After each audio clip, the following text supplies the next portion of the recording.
So when I use the term TikTok sensation, I don't know how many followers you must have before you're considered a sensation, but you're north of 1 million. Yeah. Where the hell did that come from? To be honest, it all started just for fun. It was back in January of 2020. So it was in my grade 12 year, and me and my one buddy, we just started making videos, and we started doing it kind of as a joke because it wasn't anything too serious.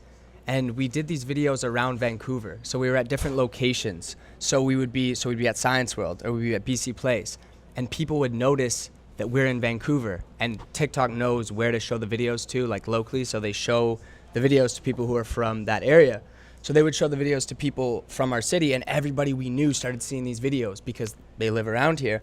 And then it kind of just popped off. We got to maybe 20,000 followers. We had an account together. And from that point, we realized, wow, like that kind of came quickly, and people know what we're doing, and people are talking about it. So let's do this a little bit more. And then we kept it up, and then we eventually made our own accounts, did it from there. And then after probably 4 months, I was probably at 500,000 followers. And then throughout the next 2 months, probably hit 1 million. And then, it kind of that leads me to my question. Yeah. That's so interesting, because did you feel like you woke up one day and there was 200,000 more followers? Like it was like a Thursday and whatever, or like, and it just happened? Or was it like 10, 20, 100? It's pretty gradual. It's pretty gradual, actually. Yeah, it was pretty gradual until up about 500,000, because it was all going. I was steady. It was like I'd post 3 videos every day. It would be like a schedule. Right. And then up at 500,000, I made a video that hit, I think, 12 million views. So it was some content. It was a content. You did a better video. Yeah, I know. It was this crazy little concept where I was doing this little skit, and I had my parents there, and I had my grandmother there. Right. And we had there was a comment that was talking about getting married. So we had this little ring, and I was singing this song about getting married. It was like a little skit. It was like a little skit.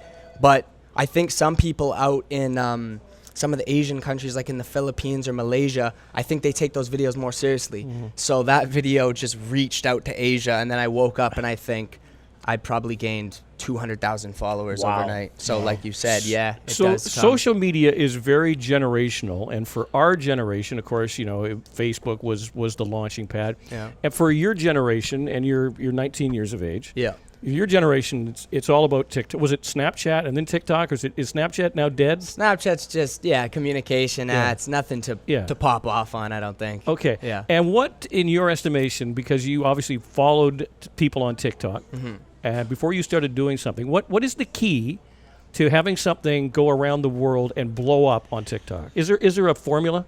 To be honest, I think you have to be original. I see it in the way that if you try to copy a viral video that somebody else did, it'll work at 50%. So they'll get 10 million views, you'll get 5 million views, the next person will get 2.5 million views. If you start your own thing, that's when it's going to hit. And I think the problem is with a lot of people trying to do that is they're afraid to really jump out there with it.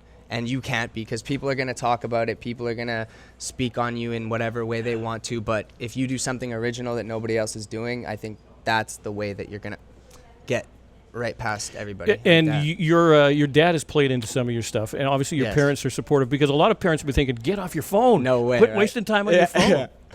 So what's the big plan here? I mean, now you're at 1.2 mil, which pretty impressive. You got to admit. Appreciate that, yeah. Is the aim to keep going higher, or just produce quality content? Right now, I'm focusing on the acting. I want to merge the art form from there, because with the TikTok thing, at first it was a joke, and then I started doing it a bit more seriously when I saw a little bit of success with it, and then it started to get to the point where I was actually getting promotions, brand deals, and I was profiting. Like, it was like a job for me. Yeah. And then throughout a little bit more time going on, the fulfillment factor was really dropping off for me because it was getting repetitive. So right now I'm trying to convert that form of the creative process, I guess you could say, into something a little bit more core and fundamental.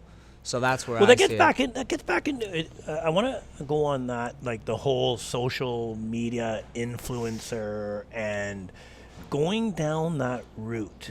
Like, explain that. So when you say that a brand or like somebody gives you something for free, is there like a bit of being compromised there? Do you ever feel that? You know what I mean? Like whether you like it or not, you're going to say, I love these sunglasses, and like 100%. I wouldn't say I went there myself, but I've seen it in so many people where it just starts to become, now this is a job, you're working, you're making money. You just flipped, yes, right? but I think for myself, I'm quite happy that I kept it at a point where I was only doing promotions, or I was only taking offers that I was personally believing in. Like, for example, Roots, that was one of my bigger ones, and that was one of the more consistent ones, where I had a sponsorship and a deal with Roots, where they'll send me clothing, I'll promote their clothing, and we'll work together. But I believe in the company, I believe in the brand, and I want to work with them, like in that sense, right?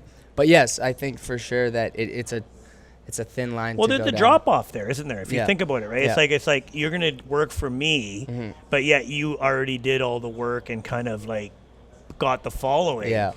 And you're not the only one. I'm just saying, I think that must be a very tempting thing, right? Oh, 100%. All of a sudden you go, oh, I've got 1 million followers, so I'll sell out now. 100%. And once you start seeing the brands that, these smaller companies or just brands that are looking for promotion, they start throwing you these cash, like these dollar signs. Yeah, well, but I think you can navigate your way through it well enough, and with the help of certain people too, which is important. I think it's definitely well, it's good to have that value system. I sold out years ago, so I